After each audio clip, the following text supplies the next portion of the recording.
Hello everyone, Fromark here once again with another episode of Fromark Plays, and this time I'm playing the Flintstones on Sega Genesis. Originally released in North America in February of 1993, this game is based off the classic television series The Flintstones, of course. And this is actually a pretty short game to get through, but it is fairly difficult. But anyways, the first thing you gotta do here, you gotta go on a task and find a missing salt shaker for Wilma. But yeah, this is a pretty neat little game. It's your standard 2D platformer, and it's spread out across 6 stages. Although Google says 24 levels, which can't be right, because, it's only 6 stages, and you can beat this game in about a half hour. Which, this may have made for a good episode of the half-hour commentary if I was still working on those. I keep saying one of these days I might bring those back, but yeah, this is actually a pretty fun game, and honestly it gives me shades of Super Mario 2 at times, and sometimes even kind of like Super Mario World. Because, there's this one spot where you get this dragon, and he's kind of like Yoshi. But you'll see what I mean when I show him off. But yeah, this is actually a fairly difficult game. It took me a while to get this one recorded, and this is actually part of the reason there was such a long gap between episodes of Fromark Plays, because I thought for sure I could just go into this game easy breezy, but no, sometimes it doesn't work like that, and sometimes I just need to get better at making sure I have a backlog of games recorded for whenever I do these, and whenever I have these moments, because this game was actually unfamiliar territory for me. But yeah, here's the not Yoshi. Basically, for about 20 seconds, you get this dragon dude who kind of just shoots fireballs, and you can fly. Well, not really fly, but glide, and kind of helps out a little bit. Those fireballs definitely come in handy for boss battles. But yeah, this game is pretty unique, though. I will say, though, for its short length, each level throws something completely different at you, and I like that in a game. But yeah, this game was published by the Taito Company, which pretty much made all the Flintstones games around this time, and there's several of them. Some of them are on Super Nintendo. This one's a Genesis exclusive. And then there's one on the NES that I know of. There might be a couple, but there's the Rescue of Dino and Hoppy. Or as some of you bootleg memers out there, and all you fans of memes and bootlegs and whatnot, you probably know that as Seven Granddad. Yeah, there's another one of those not Yoshis. I don't know if those actually have a name, I just refer to them as the dragons. In fact, I'm not even sure what the names of the bosses are in this game. But you got this first dude here who I assume is some kind of dinosaur, and he goes down pretty quickly. He'll give up that salt shaker now, and yeah. And that'll do it for stage 1. Pretty easy stuff if I do say so myself. Yabba dabba doo, TM. I like that they put that little trademark there. But yeah, next we gotta help old Bon. Let's see what he wants. Yeah, I didn't grow up on any of the Flintstones games, but I grew up on the cartoon, and I always liked it.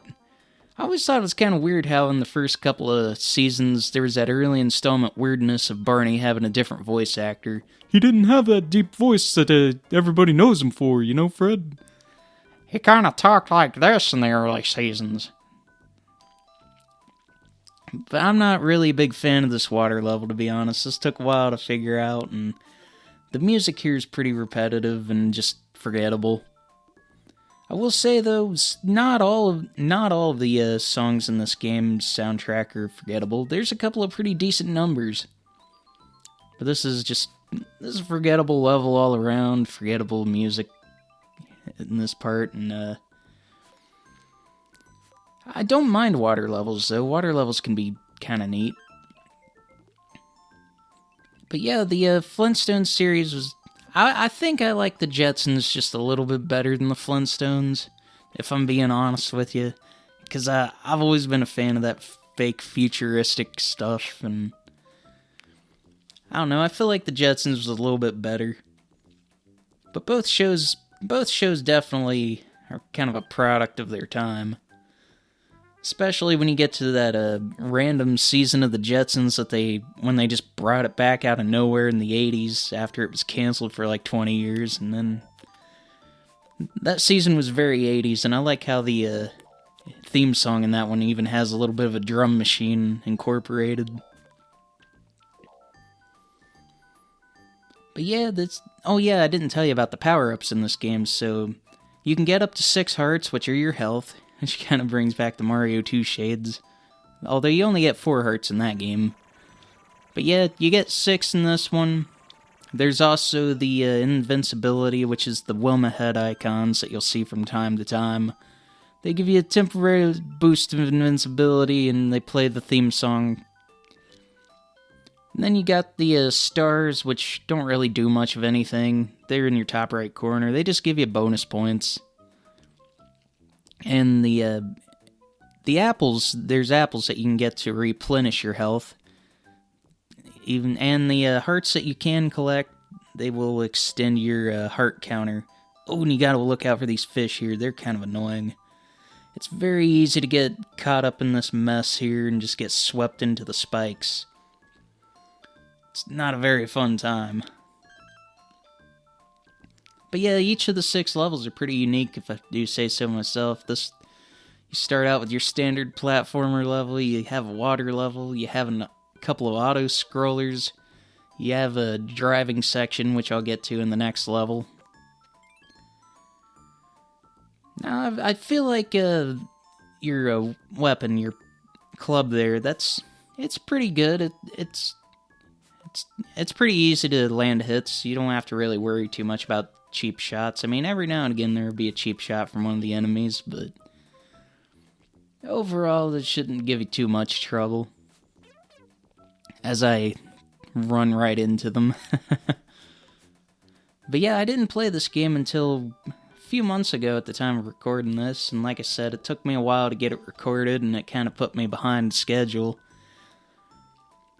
So I need to record more stuff that gives me plenty of content and gives you all plenty to watch while I get some stuff put together. And anyways, here's the next boss. It's time for this next boss. He's some kind of water dinosaur dude. And I like this one. You just gotta bonk him with the clamshells there.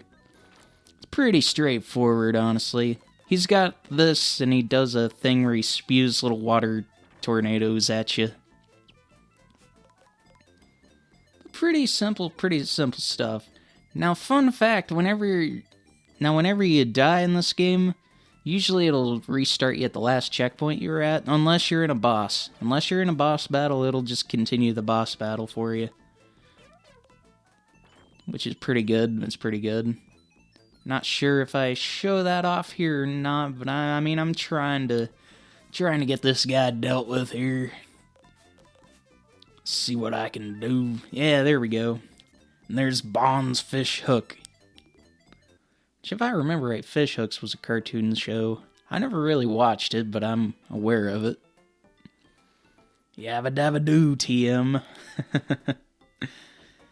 Alright, so yeah, that'll do it for stage 2, and it looks like I'll be able to get one more level in this part. It's about half the game. It looks like Pebbles has run off. Where did she go? Yabba dabba doo, TM. But yeah, let's find out where she went, shall we? This is the driving level of the game, and one of the 2 auto-scrollers. Took me a while to get the hang of this one. This one's actually not that bad.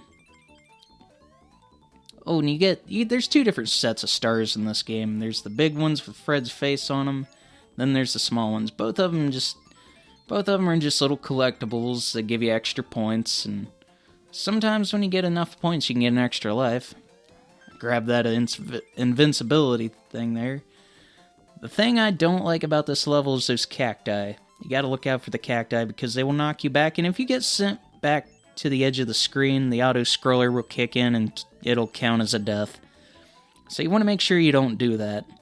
You also want to look out for those cow skulls in the ground at the desert here. Ooh, that was close. And I still got hit, but I didn't have to lose a life there, so that's always a plus. Little extra life there. Fred icons are the extra lives, of course.